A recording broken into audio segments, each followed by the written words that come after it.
was making... Any given period, there's always likely to be a tiny handful of really outstanding opera singers. Some endowed with the most mellifluous voices, one or two capable of first-class acting, and a few exceptionally gifted musicians. In our own day, probably none has possessed all three qualities to so high a degree as Placido Domingo.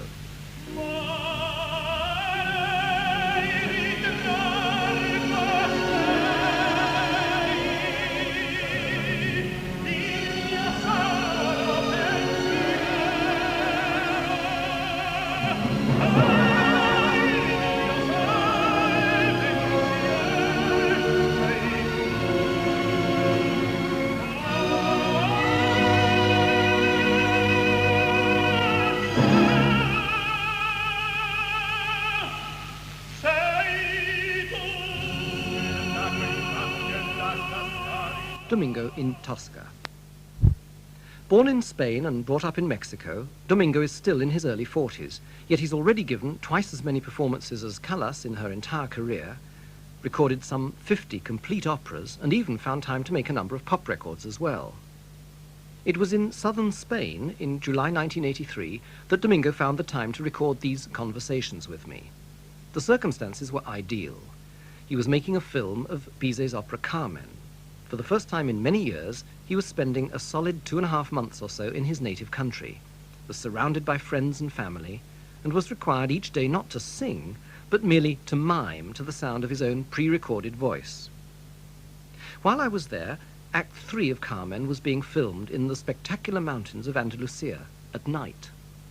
During the daytime, Domingo would sleep, potter around the house, vamp at the piano with his sons, take a dip in the pool, chat on the phone to distant friends, and, as you'll hear, work at his next major role, that of Aeneas in Berlioz's Les Troyens, which he was to sing at the centenary celebrations of the New York Metropolitan Opera. It was during this relaxed period that these conversations were recorded, courtesy of engineers from Spanish radio who came up each morning from Malaga. One day, Domingo, looking rested despite his overnight exertions on the film set, came downstairs and told me in a low, croaky voice that he had a cold. For him, usually a catastrophe. But right now, he looked positively impish. This is the luckiest cold I can get it, because most of the time when you get a cold, you have performances in the middle, and especially this year, by the way, at the Metropolitan, I have to cancel, I think you were there, because I have to cancel a couple of Don Carlos and a Bohème because of a cold. So now that I'm filming, I can afford the cold, you know, without any pressure. So I'm actually enjoying it, my cold, if I can say it that way. Well, would you like to let us hear the bottom of the voice? Sounds quite deep, yes. Doesn't sound like Placido Domingo. No, not at all. Placido, what is it about opera that excites you as a performer and as sometimes as a listener? What is it about opera? Well, I think that perhaps it's already the romanticism and the sentimentalism in me that make me like it. You know, I think that you have to be prepared to like it. You go to the theater already, you put yourself into that time, you put yourself into that century, and you help, you know, the magic to happen. But simply because it's music that arrives very deep to your heart. You hear sometimes a phrase and you start to cry. Your eyes, they get wet because it's touching something inside. Of course, some people has it, some people doesn't. But I think that everybody should have the chance to hear it. And then they will decide if they like it or not. And what would you take somebody to if it was their first opera?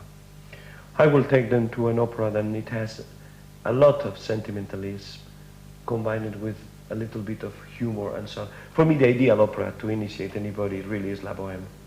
Why? Because it has both.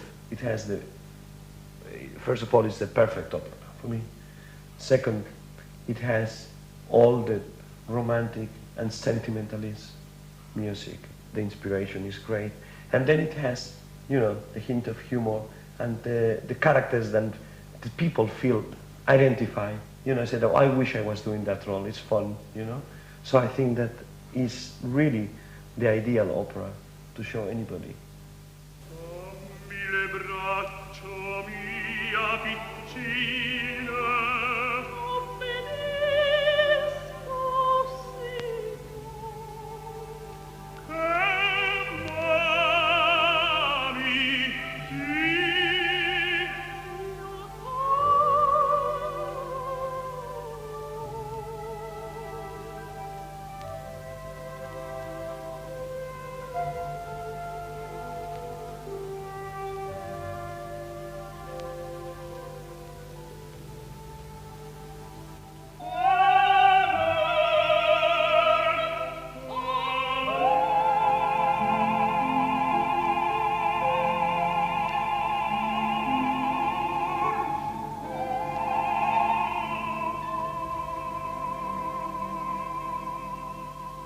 Domingo with Montserrat Caballé in La Bohème.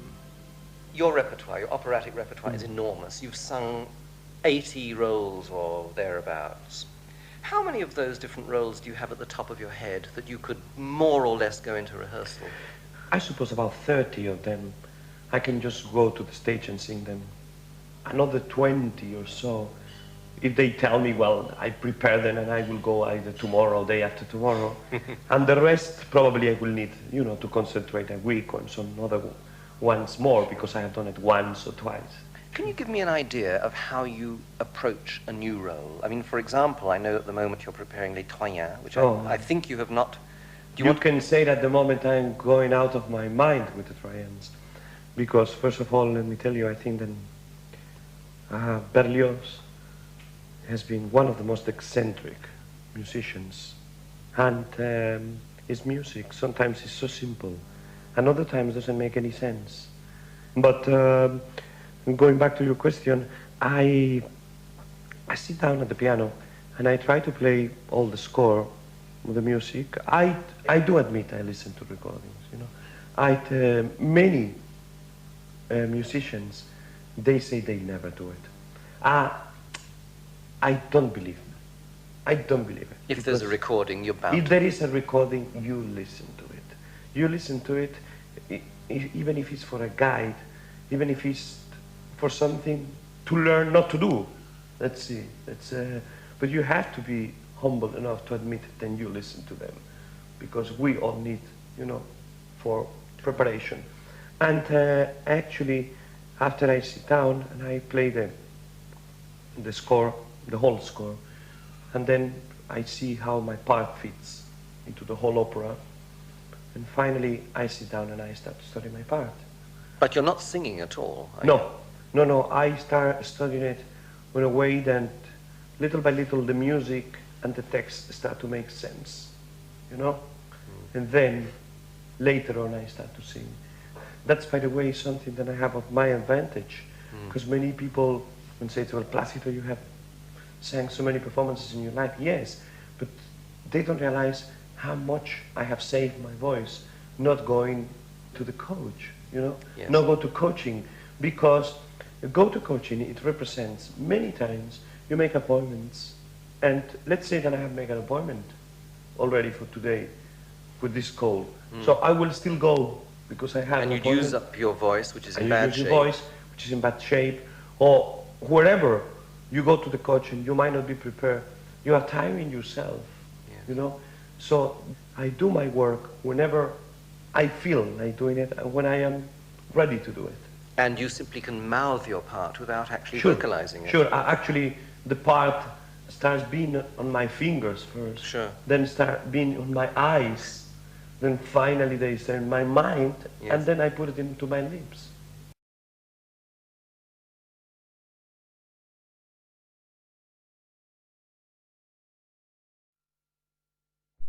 One part that many particularly identify Domingo with, because he's not only recorded it, but filmed it too, is Alfredo in Verdi's opera La Traviata. We'll talk more about film in the next programme, but for the moment, I wondered how Domingo felt about this role of Alfredo. One that, although he doesn't think he's likely to do it in the theatre anymore, Alfredo's supposed to be in his 20s and Domingo's in his 40s, has nevertheless meant a great deal to him over the years. That was my very first role, Alfredo, important role. Then I did a beautiful production in '66 at the City Opera. And something that was kind of very interesting for me, it was in '81, 15 years later, to do a new production at the Metropolitan, and were people remembering 15 years before and saying that somehow, my voice was fresher, younger, and also the figure, you know, the physical aspect. So it was very beautiful 15 years later to be able to portray a character. And finally, the interpretation in the film. So it has been one role that I don't sing on the stage, but then it has been constantly close to me, you know. You know, Alfredo has always been portrayed as a very innocent and open eyes boy that comes there full of adoration, you know, just to, like a doggy, you know, just following Violetta. And if you read into the text of what Alfredo says, is so much deepness in every phrase that he says that it cannot be that young. He's experienced. He's experienced because he comes determined to that party to try to save Violetta. And every phrase has a meaning, every phrase has a message, every phrase has a hope for him.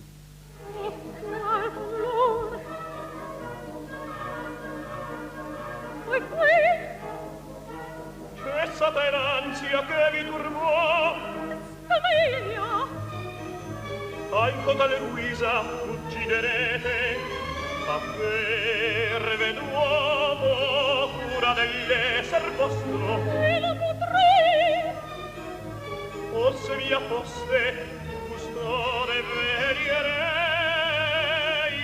per vostri santi. Domingo as Alfredo in La Traviata, with Teresa Stratas as Violetta in the soundtrack from the Zeffirelli film. Another role particularly associated with Domingo is Cavaradossi in Puccini's Tosca. Mario Cavaradossi is a painter in Rome in Napoleonic times, and he's in love with the singer Floria Tosca.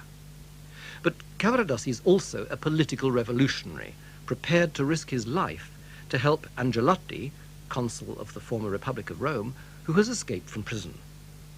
If the tenor singing Cavaradossi doesn't keep this in the front of his mind, says Domingo, he's not going to do justice to the role. Many tenors, they had believed that they're only the beautiful boy in the work, and they don't realize Cavaradossi is the real character. Cavaradossi is a painter by accident. He's not really a painter. He is just somehow there to cover his really revolutionary feelings. He's a political leader. He's a political leader. So you have to forget that you are a tenor and then you are the leading tenor. Sometimes I see some Cavaradossis treating Angelotti just like nothing, you know. But all of a sudden, that character, that political character, then you admire, all of a sudden appears where you are and say, please help me. I mean, the first thing, it will be this admiration for him because you really follow his ideas, you really love what he represents, and you admire him.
Domingo as Cavaradossi, hurriedly helping Angelotti while keeping Tosca waiting for a moment outside.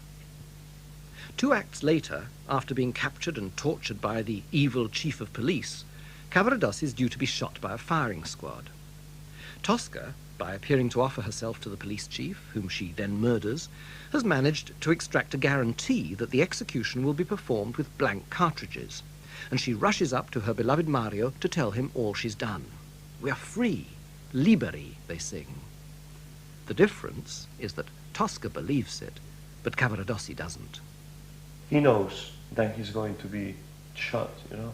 He knows perfectly well, because when Tosca sings Una tartana e via pel mar, the music comes tam, param, pam, and Cavaradossi says, liberi, with equal notes, and Tosca says, liberi, and Cavaradossi, via pel mar. God, how can you believe that? I mean, yes. He doesn't want to show that he doesn't believe, because he said, well, if we are to spend these last minutes together, you will find out anyway.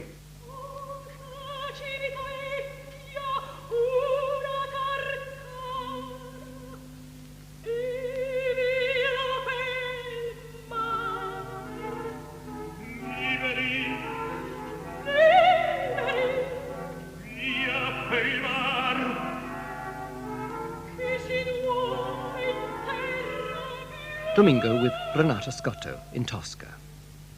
Opera's full of duets between lovers, yet I suggested to Domingo that many of these duets, certainly in Tosca, are clouded by tensions, fears, uncertainties, inequalities of relationship. Probably yes. I think that you are very right, you know, because if you consider the love duet on the first act, Cavaradossi has Angelotti in his mind. The third act, Cavaradossi knows that he's going to be dead. So yes, it's very rare that you have a love duet that is without any doubts on one side or the other, and they are just relaxing, and by their own right they are having this love duet, you know. We tried to think of an example of a really unclouded love duet from the operas of Verdi. Perhaps the most outstanding is from Act 1 of Otello, Domingo singing here once again with Renata Scotto.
Placido, I want to ask you about Otello, one of the greatest of all operas and one of your great roles.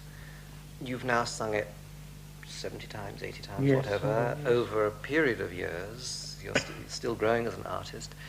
Do you feel that you're getting closer and closer to that role? How do you feel when you approach Otello? You don't do it very often. You do it a few times each year. I don't do it very often deliberately. There is a role that always grows during the performances.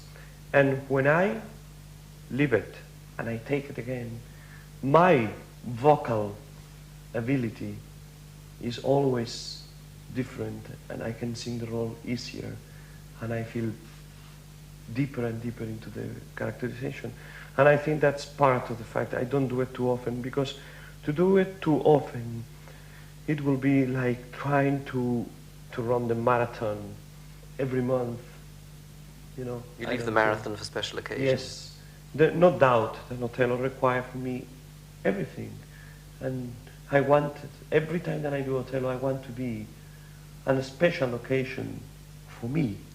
I want to be so much willing to do the role rather than say, oh my God, I have one more performance of Othello, you know?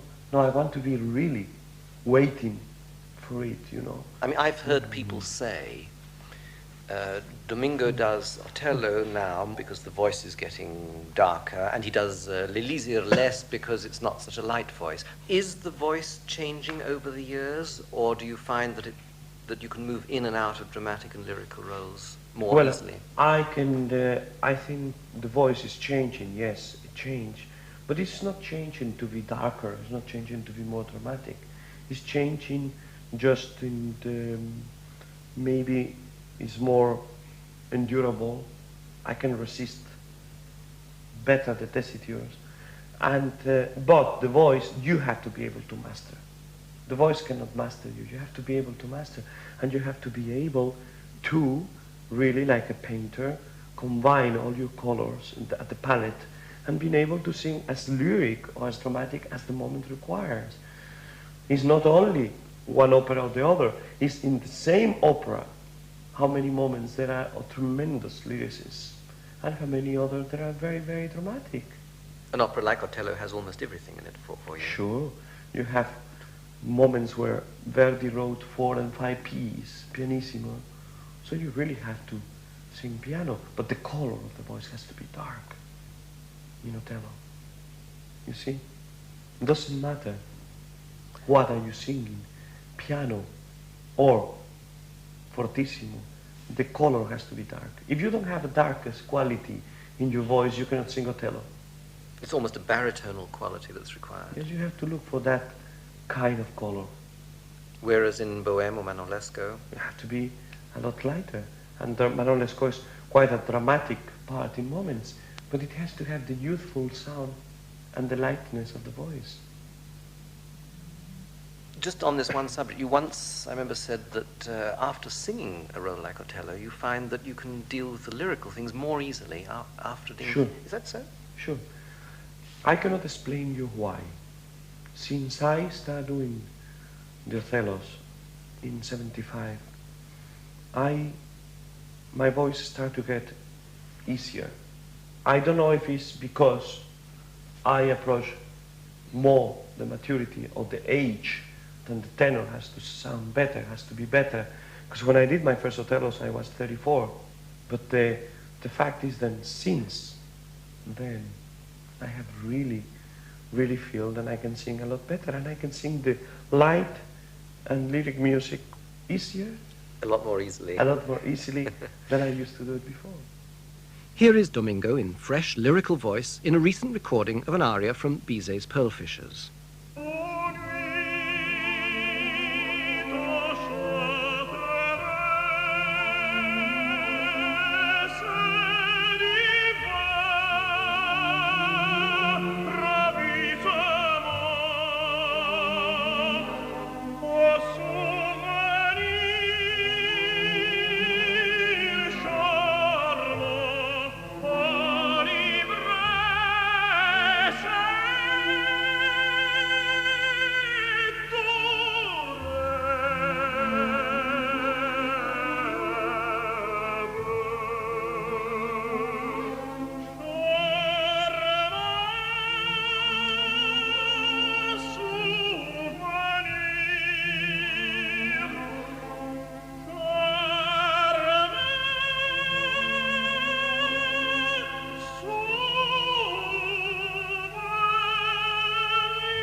Virtually all your roles are parts that were written many, many years ago, and people sometimes say opera is a museum art, and that you and your colleagues are like museum curators. How do you feel when people say that you're basically performing a museum art? You know, works of art are immortal, and doesn't matter how many years they will pass. People will be always loving and, you know, humming or whistling the melodies of the big old repertoire. The melody, and we find it in the popular music. That's one of my reasons to sing also popular music, because I am able to sing new things, new songs. There are some composers, I mean, Torroba wrote for me El Poeta, which is very melodic. Menotti is writing at the moment Goya, which it will be very melodic. And I did Don Rodrigo, which Ginastera just passed away very sadly, great composer, and he was quite melodic. Yes. For instance, you know, I have been talking with Andrew Lloyd Webber and talking about the fact, and I think that he should have the courage and write a serious opera. I mean, not that Evita is not serious. Evita is a wonderful, wonderful piece. Is it an opera? It is considered, it's in an opera form because everything is singing, you know, so it's an opera form, but it's what he himself called commercial music. I sometimes wonder what is an opera. I mean, you're conducting Fledermaus, and I know you've conducted it in the past. That gets put on at opera houses. The Merry Widow sometimes gets put on in opera houses. Evita does not get put on in opera houses. Zarzuela or Gilbert and Sullivan is normally not thought of as opera. I mean, where does opera stop and well, the other way around, where does popular music stop and opera begin? Well, I think it's only a matter of the theater making the program. I mean, and you see it in many German houses, they have a combination of everything, you know. For instance, the two works, and there are more done in the big houses, is the Fledermaus and the Merry Widow, which there are really full and very clearly operettas, but of course they have been so popular and they have been of such quality. I mean, Fledermaus is, as far as I'm concerned, it has as much music as any opera, you know, and more the same quality. The orchestration is phenomenal. I think it's very little difference, in fact. Which leads me on to asking you about your conducting. You've conducted a number of operas. You're continuing to do a certain amount of conducting. You're going to be conducting Bohème at the Met. Do you feel confident of moving as a conductor into the symphonic repertoire and so on? I mean, what sort of conducting career do you think there might be? What would you like to be as a conductor in the future? At the moment, I'm not wishing you to stop singing. No. That's the first thing. You know, I cannot concentrate myself completely into the conducting because of the singing. Obviously, I won't be able to know in which direction to go for the conducting until really I finish my career as a singer. When I can really concentrate myself and work, you know, then I am in contact with an orchestra constantly and so on. For me, my actual feeling is it is a lot easier to do symphony than to do opera. The tremendous power of the opera is like you have 100 horses on the stage and 100 horses down, you know, and you have to be able to handle like 200 horses right there, you know, and coming from all directions. You feel like a Roman gladiator, you know, really going in two different cars with one foot in a different car, you know, pulled by 100 horses. I wish the people listening to us could see what you were doing just then, with legs and arms in all directions. Yeah. So it's quite difficult.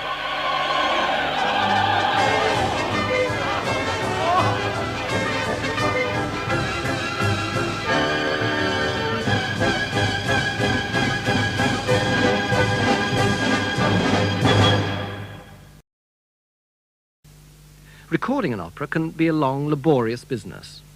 The work is chopped up into sections of about 15 to 18 minutes each, and these are recorded, often in what you might think is a very strange order, one section per 3-hour session, over a period of perhaps 8 or 10 successive days.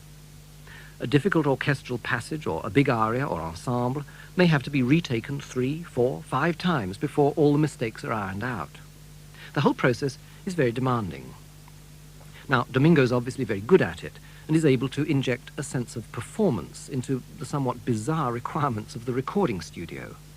But as he told me, he'd love one day to do things just a little differently. My ideal way, my dream, it will be to record the following way.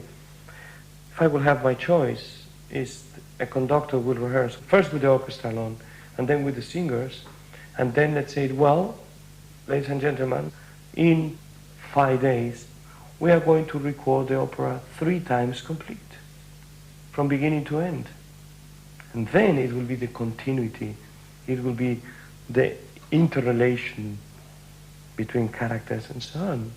When you have to repeat a lot of the scenes because of the orchestra reading it for the first time and so on, you get a lot more exhausted, and then you are recording every day, and it's not such a good idea because vocally you get very tired recording it every day.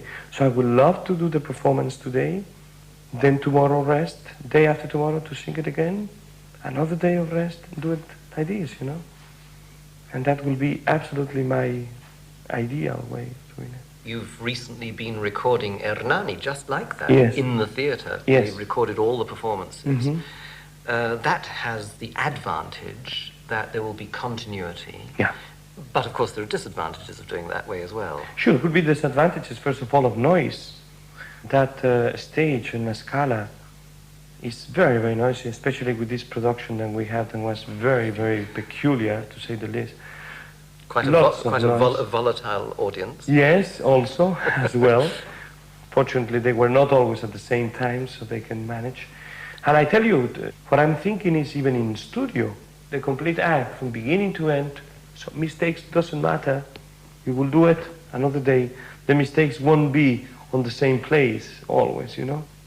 If you are recording it that way, an opera that is very, very long, and you need those many days to be there, it will be much better than they said, listen, we are doing 3 times, 4 times, we are recording the whole opera. Domingo appeared in Verdi's Hernani in a new production at La Scala Milan, opening in December 1982. All the performances were recorded in the most up-to-date digital sound, and the edited result is now available. There was a certain amount of noise from the stage, and from an audience that, at some performances, insisted on reacting vociferously to what it saw and heard. But I do think a sense of genuine occasion and of musical and dramatic continuity comes across. Here's an extract from the opening scene. If you listen carefully, you'll hear everyone walking off the stage at the end.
You once said to me that you regretted, in one way, that you didn't do a lot of mono recordings. I mean, the technology has improved. In some ways, the singers have suffered. Now is better, the situation, because now, with the digital sound, I think that we are going back very much to the advantages of the mono for the sound of the voice. But I think the stereo, it was an innovation, that it was a tremendous, tremendous help for the orchestra, but not for the voices. So I have clearly the 90% of 95% of my records are doing during the stereo time. So now I'm looking for my vendetta, because I really hear the sound of my voice so much like it is with the digital sound. I asked Domingo for an example of the sort of stereo recording he had in mind, where the orchestra had been given predominance over the voice. He quoted the Esultate, the great, almost fanfare-like vocal entry from Verdi's Otello, which Domingo recorded in stereo under James Levine in 1978. The Esultate, it is really a shame. You know, it's really one of the disadvantages of the stereo, or engineering also. In fact, because I arrive in really good voice, and we recorded with Jimmy Levine, and I do the esultati 3 times, sounds tremendous. We go back to the listening room, sounds fantastic. And after, when the final product is coming, you hear, Esul, te, with the top note missing. So the E sharp, you cannot hear it. It's completely drowned by the orchestra.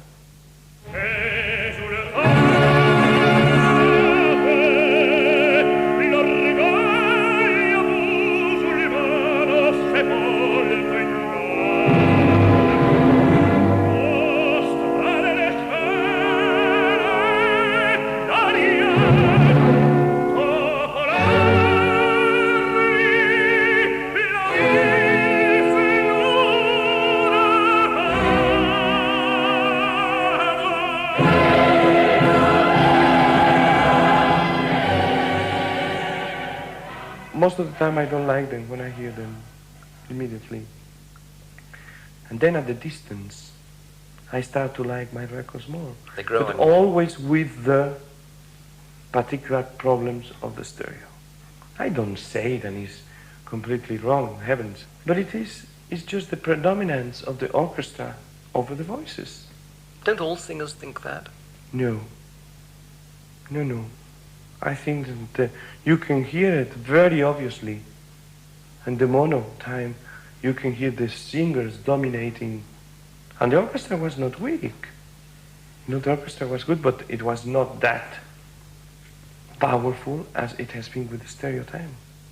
Domingo has by now recorded a large proportion of his enormous repertoire, some of it twice or even 3 times, partly no doubt to take advantage of the new digital techniques of recording. But I asked him, why so much duplication? Because the companies, they like to record the people that really are able to sell records. Sure, but I mean, you are such a big name, you could record almost anything you wanted, so therefore a lot of the decisions about what to record, of course, are yours. Why do you, I mean, are you re-recording works because your own interpretation has developed over the years? Have you changed vocally over the years? Is it new artists you want to sing with? Because you're making some of your own earlier records less attractive by re-recording works. Well, Daniel, the fact is this. I will never choose to re-record an opera. I will always, if it will be my choice, I will always do something new, you know? I won't repeat any.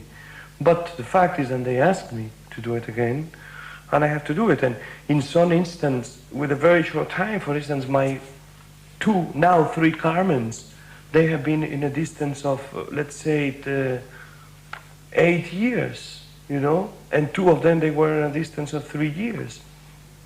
One thing I will refuse. I won't do a recording of an opera for the second time if I am not more or less sure that I can do it as good or better.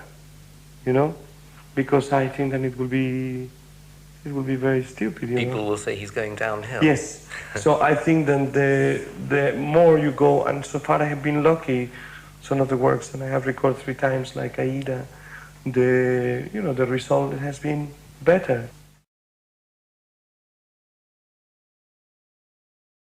Suppose I played to you a recording of something that you made in the early 70s and then something that you re-recorded in the late 70s or early 80s. You would know which recording it was. You'd know if it was the earlier one or the later one. I think so. How? What sort of things would tell you the difference in the voice? It will tell me the difference. It will tell me more than the voice itself. It will be the phrasing. It will be the intensity of the words. For instance, if there is a repetition of a word, let's see, then you have to see, lo so, just to tell you anything, you know. I might find out now a phrase. Exactly then shows you that. So, for instance, if I will do a recording before, I will say, lo so.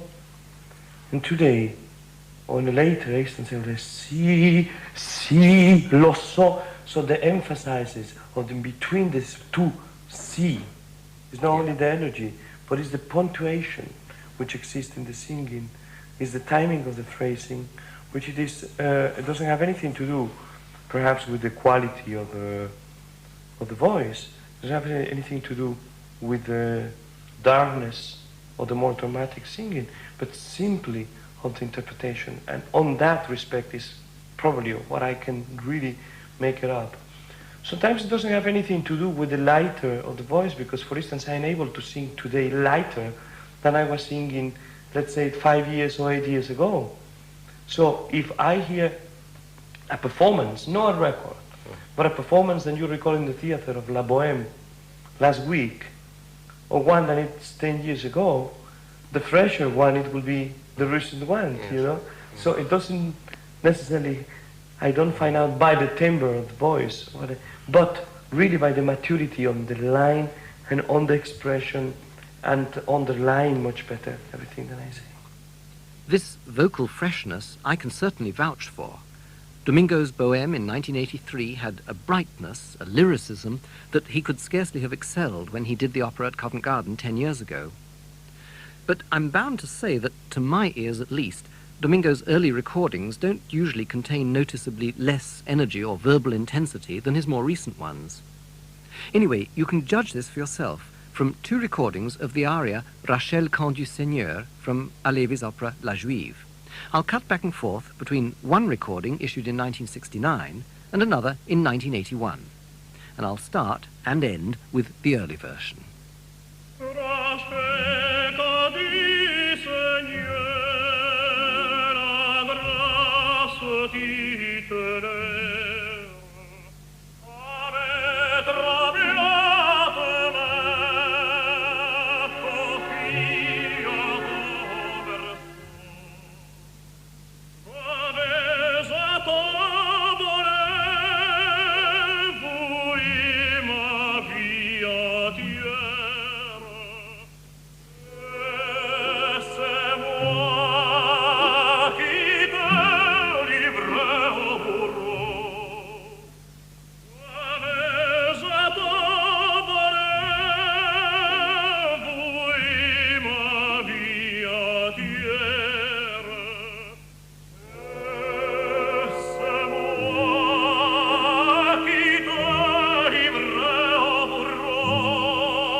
Domingo in La Juive, then and now, as it were.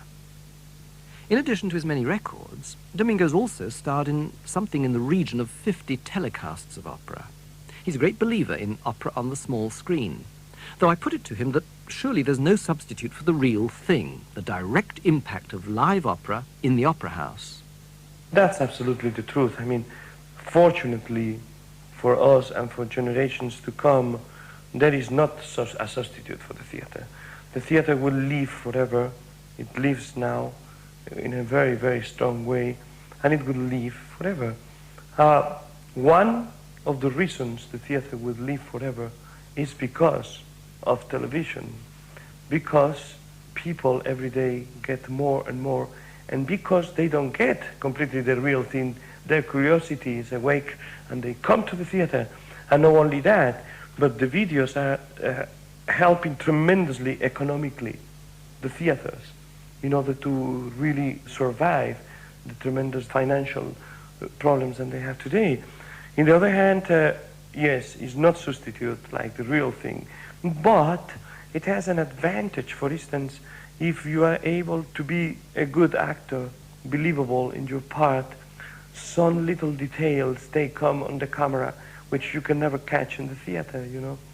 Just a little look, a little movement of the hand, of the body, some expressions, and they cannot be detected on the theater. So it has small advantages, and especially I do believe, and definitely is a tremendous help from people that can, either for economic reasons or for health reasons, cannot go to the theater. Especially for people that cannot go because of old age or health reasons, I think is a fantastic, fantastic thing. It's a substitute, but a very, very good one. Yes. Yes. What about the sound quality of reproduction, of reproduced sound, with the videos and so on? That still keeps being the biggest problem. Because now we are doing stereo and we are doing digital. But the people is not able to see it still because they don't have the equipment. I mean, many of the recordings even, that are digital, and the quality when you hear it in the laser, you realize what is the digital really. On these laser discs yes, and things. It's really fantastic. But if you play it on a normal stereo, you cannot realize the advantage of this new technology. So I think that the fact and the sound is not completely ideal. It's not only that in many respects, yes, they don't find the right sound, but it's even when you have the right sound, is the equipment. Yeah. I have heard, for instance, the Tales of Hoffman, when I hear it in the video disc, which is yes. absolutely there, and then you really have the reproduction of what is the sound. In some ways, better than in the theatre, in that it's more balanced. It's as though you were sitting in the perfect seat in the sure. theatre, I imagine. Sure. Yes, yes. Now, I've been watching you filming, and in the process of filming, you are also having your own voice and that of your colleagues reproduced to you, and you're having to mime to it. Well, the process of miming is one of the most difficult things to do, because you have to be very careful. You can go to both streams which they are wrong. You have to find the absolutely middle way, then it will be perfect. The fact is that if you sing really full voice to your own reproduced voice, what happens is then by the sound of your own voice, you are not able to hear the tape, and most likely you will be out of synchro. And on the other hand, if you sing so easy, and you're just pretending, it looks completely false. And you have to see the veins of a singer when he's singing. His neck when he's singing a high note. Neck. It's not possible. Then you are just like that, just completely. Just miming completely silently. Yes. So it's a very interesting thing and very difficult thing. Placido, I know that one of the things that you take very seriously is the desire to make opera accessible to as many people as possible. It is, in some ways, an art that reaches a small number of people only. Do you feel that film can contribute to this? Absolutely. That's the next advantage. We talked before about the video aspect. Now the film is really something else also, because it's happening in a really incredible way in New York now with the Traviata. You see people really queuing for hours and hours to see that film. People goes to see it not as an opera but as a film. People who maybe hadn't been to the opera before. Absolutely. Films can make converts, in other words. Absolutely.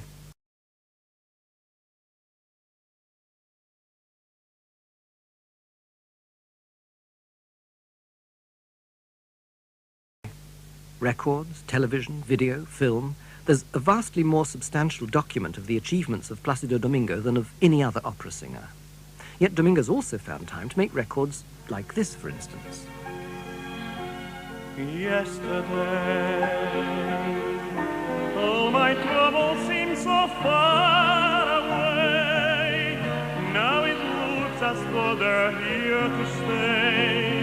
Oh, I believe in yesterday. Suddenly, I'm not happy when I used to be. There's a shadow hanging over me. Oh, yesterday came suddenly.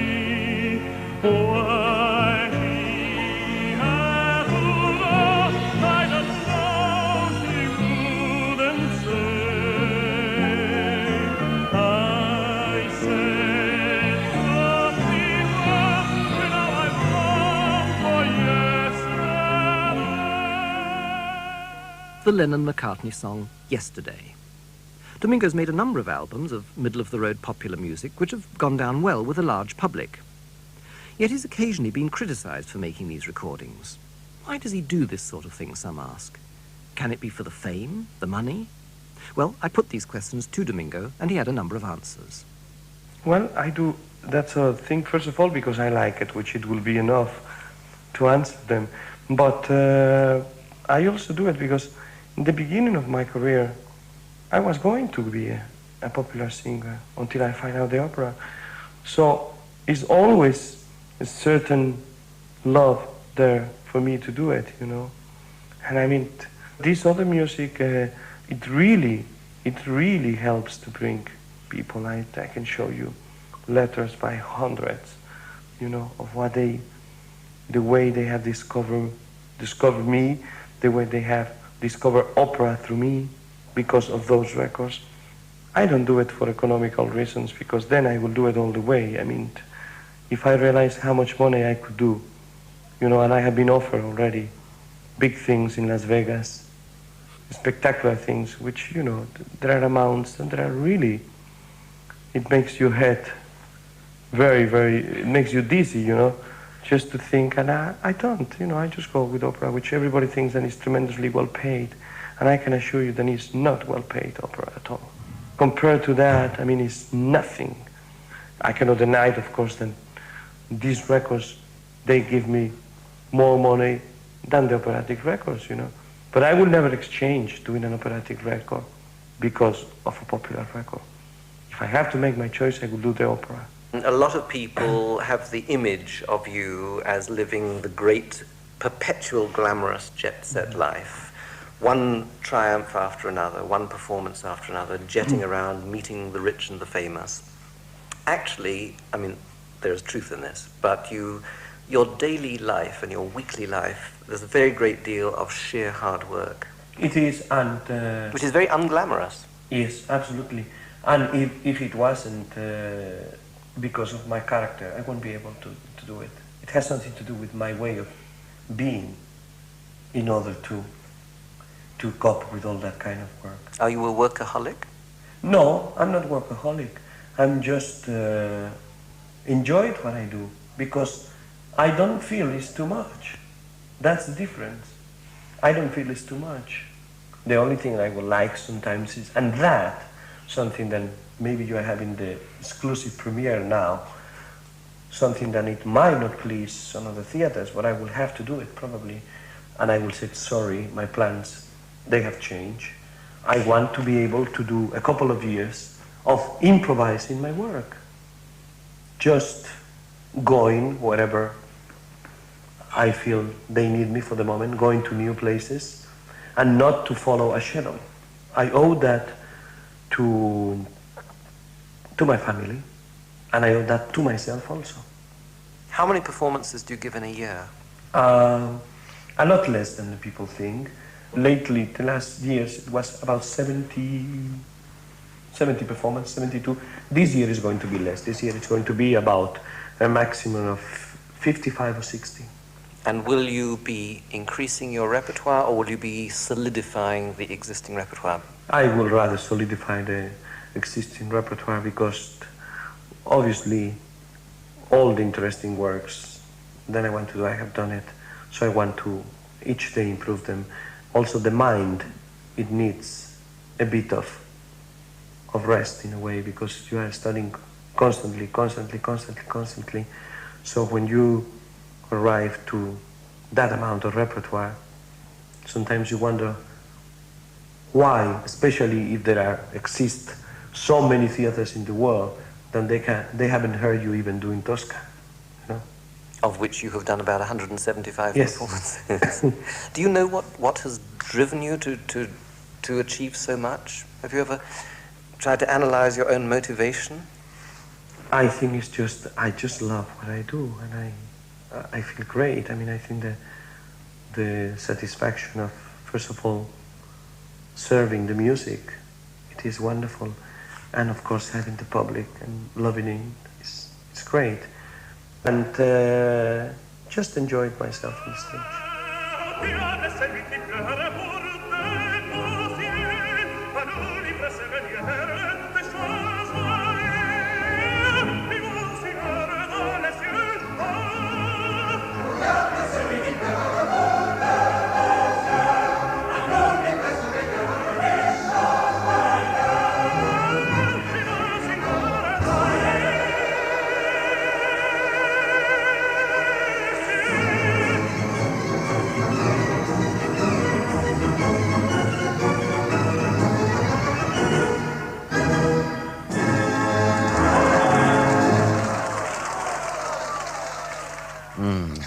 Domingo in The Tales of Hoffmann. Placido Domingo was in conversation with Daniel Snowman.